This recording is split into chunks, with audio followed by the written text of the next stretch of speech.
Hello V gang, welcome to another new video. இந்த video ரொம்ப நாள் கழிச்சு போடுறேன். நிறைய பேர் எக்ஸ்பெக்ட் பண்ணீங்க. ஸோ அந்த வீடியோ தான் இது. எம்டி வாங்கி 2 இயர்ஸ் ஆச்சு. 2 இயர்ஸோட ஓனர்ஷிப் ரிவ்யூ தான் நான் இப்போ சொல்ல போகிறேன். அதுக்கு முன்னாடி இந்த லொக்கேஷன் அப்படியே கொஞ்சம் பார்த்துக்கோங்க.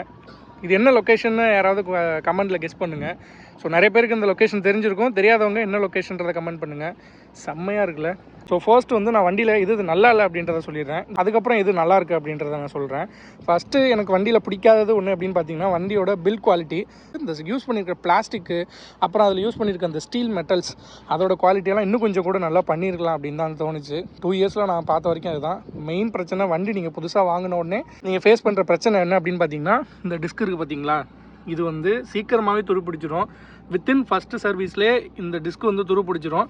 அதை நான் என்னென்னமோ பண்ணி பார்த்துட்டேன், ஆனால் அது போகவே மாட்டேங்குது. ஸோ இது ஒரு பெரிய இஷ்யூ அப்படின்னு கேட்டிங்கன்னா, எனக்கு இதனால் பெருசாக எதுவும் பிரச்சனை வந்ததில்லை. பட் ஆனால் பார்க்கும்போது அது கொஞ்சம் ஒரு மாதிரி இருக்கும். என்னடா 2 லட்ச ரூபா கொடுத்து வண்டி வாங்குறோமே, ஆனால் அப்படி இருக்குது அப்படின்ட்டு. அதுக்கப்புறம் வண்டியோட fit and finish and plastic quality பற்றி நான் சொல்லியிருந்தேன்ல, அது எந்த இடத்துல ஃபீல் ஆகும் அப்படின்னு பார்த்தீங்கன்னா, இங்கே பார்த்தீங்களா நிறைய கேப்ஸ் தெரியும். உள்ளே பண்ணியிருக்கிற ஒயரிங் எல்லாம் அப்படியே வெளியில் தெரியும்.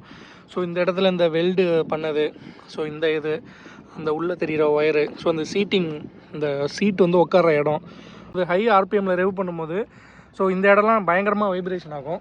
ஸோ அதெல்லாம் ரொம்ப மோசமாகவே இருக்கும். இந்த இண்டிகேட்டரு இதோட 4வது இண்டிகேட்டர் அது. நான் இப்போ மாற்ற போகிறேன். இன்னும் கொஞ்சம் நாளாக மாற்றிடுவேன். மாற்றினேன் அப்படின்னா இது 4வது இண்டிகேட்டரு. அப்புறம் இங்கே ஒரு பிளாஸ்டிக் ஒன்று வரும். ஸோ அந்த பிளாஸ்டிக்குமே ஒரு சின்ன ஆக்சிடென்ட், லைட்டாக ஒருத்தர் இடிச்சிட்டாரு, அதில் அது உடஞ்சிருச்சு. இந்த மாதிரி அது பிளாஸ்டிக் குவாலிட்டியெல்லாம் கொஞ்சம் மோசமாக இருக்கும். Apart from the engine, apart from the performance, வண்டியில் plastic quality and fit and finish கொஞ்சம் மொக்கையாக தாங்க இருக்குது. அடுத்தது வண்டியில் நான் பெரிய மேஜர் இஷ்யூ அப்படின்னு சொல்ல மாட்டேன். பட் ஆனால் எனக்கு இது பர்சனலி கொஞ்சம் ஒரு மாதிரி இருந்துச்சு. சொல்லப்போனால் எனக்கு இது கொஞ்சம் இன்னும் பெட்டராக பண்ணியிருக்கலாம் அப்படின்னு தோணுச்சு. அது என்ன அப்படின்னா, வண்டியோடைய ப்ரொஜெக்டர் லைட்டு தான், ஹெட்லைட். ஸோ இது என்ன தான் பவர்ஃபுல்லாக இருந்தாலும் ஆப்போசிட்லேருந்து பார்க்கும்போது நம்மளுக்கு விசிபிலிட்டின்றது கொஞ்சம் கம்மியாக தாங்க இருக்குது. நம்ம எக்ஸ்பெக்ட் பண்ணுற அளவுக்கு இல்லை, கொஞ்சம் கம்மியாக தான் இருக்குது. ஸோ அதனாலேயே நான் ஹெச்ஜேஜி அவங்கள்ட்டேருந்து, அந்த பிராண்டுக்கிட்டேருந்து ஒரு எக்ஸ்ட்ரா ஃபாக் லைட் வாங்கி போட்டிருக்கேன். ஸோ இதில் ஒயிட்டும் இருக்கும், எல்லோவும் இருக்கும். ஸோ இது போட்டதுக்கப்புறம் தான் எனக்கு லாங்கு போகிறதுக்குலாம் ஹெல்ப்ஃபுல்லாக இருந்துச்சு. ஸோ இதுதான் வண்டியில் எனக்கு பிடிக்காதது, நான் ஃபேஸ் பண்ண பிரச்சனைகள் அப்படின்னு சொல்லலாம். அதுக்கப்புறம் வண்டியில் ரொம்ப பிடிச்சது என்ன அப்படின்னா, எல்லோரும் சொல்கிற மாதிரி கண்டிப்பாக நானும் சொல்லி ஆகணும். ஃபஸ்ட்டு வண்டியோட லுக்கு நான் சொல்லவே வேணாம். இந்த வீடியோ பார்க்குற உங்களுக்கே தெரியும் லுக்கு எந்த அளவுக்கு சூப்பராக இருக்குன்னு. அதுலேயும் இந்த ஃப்ரண்ட் லுக்கு, இந்த கண் டிசைன் பிடிக்காதவங்க யாருமே இருக்க மாட்டாங்க. லுக்கில் எந்த வகையிலுமே காம்ப்ரமைஸே கிடையாதுங்க. யமஹா கண்டிப்பாக இந்த எம்டியை ஒரு வேறு லெவலில் லுக்குக்கு ரெடி பண்ணியிருக்காங்க.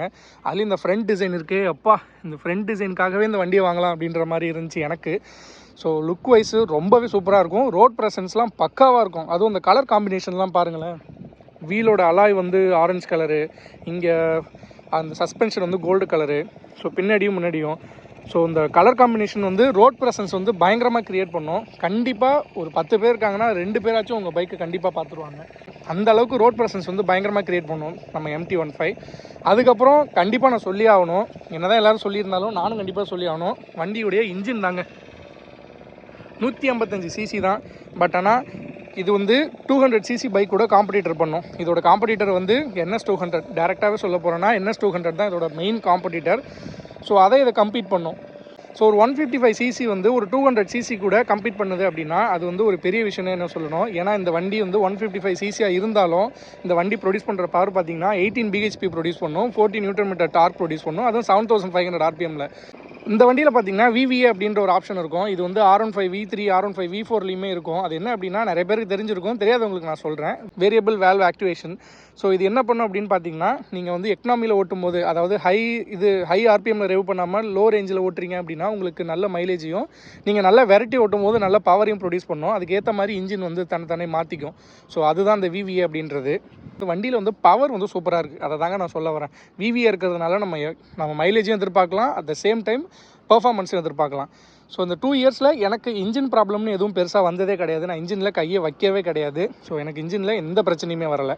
லுக்ஸ் பற்றி பேசியாச்சு, இன்ஜின் பற்றி நான் சொல்லிட்டேன், எனக்கு பிடிச்சது இதுதான் அப்படின்னு நான் சொல்லிட்டேன். ஸோ அதுக்கப்புறம் வந்து வேறு பிடிக்காததுன்னு வண்டியில் வேறு எதுவும் கிடையாது. பிடிச்சதுன்னு பார்த்தீங்கன்னா பெர்ஃபார்மன்ஸ் தான். இந்த 2 இயர்ஸில் எனக்கு வண்டி வந்து பெருசாக எந்த வேலையுமே வச்சதில்லை. நான் சின்ன சின்ன மாடிஃபிகேஷன் அண்ட் ஆக்சசரிஸ் மட்டும்தான் ஆட் பண்ணியிருக்கேனே தவிர வேறு எதுவுமே நான் வந்து இந்த OEM ஸ்டாக் பார்ட்ஸை வந்து நான் எதுவுமே மாற்ற கிடையாது. நான் யூஸ் பண்ணது எல்லாமே அப்படியே தான் இருக்குது. நிறைய பேர் சஜஸ்ட் பண்ணாங்க எக்ஸாஸ்ட் சேஞ்ச் பண்ண சொல்லி, ஆக்ரா பைக் போடுறா, ST ப்ராஜெக்ட் போடுறா அப்படின்னு சொல்லி நிறைய பேர் சொல்லியிருந்தாங்க. பட் நான் வந்து எதையுமே வந்து சேஞ்ச் பண்ணல. நான் வந்து முழுக்க அந்த வண்டியை ஸ்டாக்லேயே மெயின்டைன் பண்ணணும் அப்படின்னு என்னோடது ஆசை. ஏன்னா ஸ்டாக்லேயே இந்த வண்டி என்னோட தேவையை பூர்த்தி பண்ணிடுச்சு. நான் வந்து ஒரு பவர்ஃபுல்லான ஒரு நல்ல மைலேஜ் தரக்கூடிய, அதுவும் இல்லாமல் கொஞ்சம் லாங் யூஸ் பண்ணுறதுக்கு தேவைப்படுற ஒரு வண்டியை தான் பார்த்துட்டு இருந்தேன். என்னோட தேவைக்கு இந்த வண்டி கரெக்டாக இருந்துச்சு. அவ்வளோதாங்க. நான் இந்த வண்டியை பற்றி என்ன சொல்ல முடியுமோ எல்லாத்தையும் சொல்லிட்டேன். இதுதான் ப்ரோஸ் அண்ட் கான்ஸ் எல்லாத்தையும் சொல்லிட்டேன். ஸோ இதை தாண்டி உங்களுக்கு ஏதாவது டவுட் இருந்துச்சு, நீங்கள் MT இதுக்கப்புறம் வாங்க போகிறீங்க, இப்போ இருக்கிற மாடலில் டுவல் சேனல் ABS வந்திருக்கு. ஸோ நான் வாங்கினது வந்து சிங்கிள் சேனல் ABS தான். பட் ஆனால் அது எனக்கு பெருசாக எதுவும் டிஃப்ரென்ஸ் தெரியல. எனக்கு அது எங்கேயும் பெருசாக வந்து ஒரு ரெக்ரெட் பண்ணல, ஏன்டா இதுக்கு பதிலாக அதை வாங்கியிருக்கலாமோ அப்படின்னு எனக்கு எதுவும் தோணலை. வண்டி பற்றி உங்களுக்கு ஏதாவது டவுட் இருக்குது, இல்லை நீங்கள் புதுசாக MT வாங்க போகிறீங்க, இல்லை ஆல்ரெடி வச்சிருக்கீங்க, உங்களுக்கு ஏதாவது டவுட் இருக்குது அப்படின்னா நீங்கள் தாராளமாக கமெண்ட் செக்ஷனில் சொல்லலாம். அதுக்கு நான் வந்து ரிப்ளை பண்ணுவேன். இந்த வீடியோ பிடிச்சிருக்கும் அப்படின்னு நினைக்கிறேன். என்னென்ன பிடிச்சிருந்து என்ன பிடிக்கல அப்படின்றதெல்லாம் இந்த வீடியோவில் முடிஞ்ச அளவுக்கு ஃப்ராங்காக பேசியிருக்கேன். ஸோ இதை தாண்டி உங்களுக்கு ஏதாவது டவுட் இருந்துச்சு அப்படின்னா நீங்கள் தாராளமாக கமெண்ட் செக்ஷனில் கேளுங்க, நான் எப்போ வேணாலும் ரிப்ளை பண்ணுவேன்.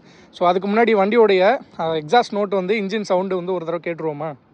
இருங்க ஒரு நிமிஷம், வண்டி ஆன் பண்ணுறேன். அதுக்கு முன்னாடி பைக் வந்து எவ்வளோ கிலோமீட்டர்ஸ் ஓடி இருக்குது அப்படின்றதையும் நான் காமிச்சிடுறேன். இது வந்து ஒரு நிமிஷங்க இருக்குது. 26,000 கிலோமீட்டர், 26,465 கிலோமீட்டர் தான் ஓட்டியிருக்கேன். ஸோ 2 இயர்ஸில் இது கொஞ்சம் கம்மி தான். பட் இருந்தாலும் இந்த 26,465 கிலோமீட்டரில் பாதி வந்து நான் லாங் ரைடு போய் அச்சீவ் பண்ணது தான். ஏன்னா நான் ரொம்ப பைக்கை யூஸ் பண்ண மாட்டேன். ஆஃபீஸ்க்கு போகிறதுக்குமோ எல்லாத்துக்குமே லோக்கல் டிரான்ஸ்போர்ட்டை யூஸ் பண்ணிப்பேன். லாங்குக்கு மட்டும்தான் நான் வந்து MT யூஸ் பண்ணுவேன். ஸோ அதனால் அது ஒன்றும் பெரிய பிரச்சனை இல்லை. ஸோ இப்போ ஃபைனலாக நம்ம எக்ஸாஸ்ட் நோட்டு கேட்டுடலாம். இந்த ஒரு நிமிஷம், இங்கே கொஞ்சம் கூட்டமாக இருக்குது. இன்றைக்கி சண்டேன்றதுனால பயங்கர கூட்டம். இங்கே போகட்டும்.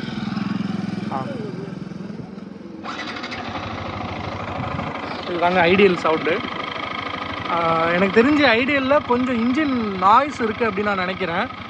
அது வால்வ் அட்ஜஸ்ட்மெண்ட் பண்ணணும் அப்படின்னு சொல்லி சொன்னாங்க. அது நான் இன்னும் எதுவும் ட்ரை பண்ணலை. என் ஃப்ரெண்டெலாம் அது யாரும் பெருசாக சஜஸ்ட் பண்ணலை, அதெல்லாம் வேண்டாம் இருக்கிற மாதிரியே ஓட்டு அப்படின்ட்டுருக்காங்க.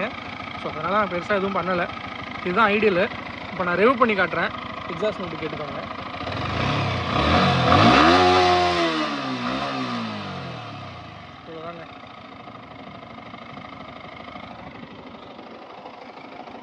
வீடியோ பிடிச்சிருக்குன்னு நினைக்கிறேன். வீடியோ பிடிச்சிருந்துச்சி அப்படின்னா மறக்காமல் நம்ம சேனலை சப்போர்ட் பண்ணுங்கள்.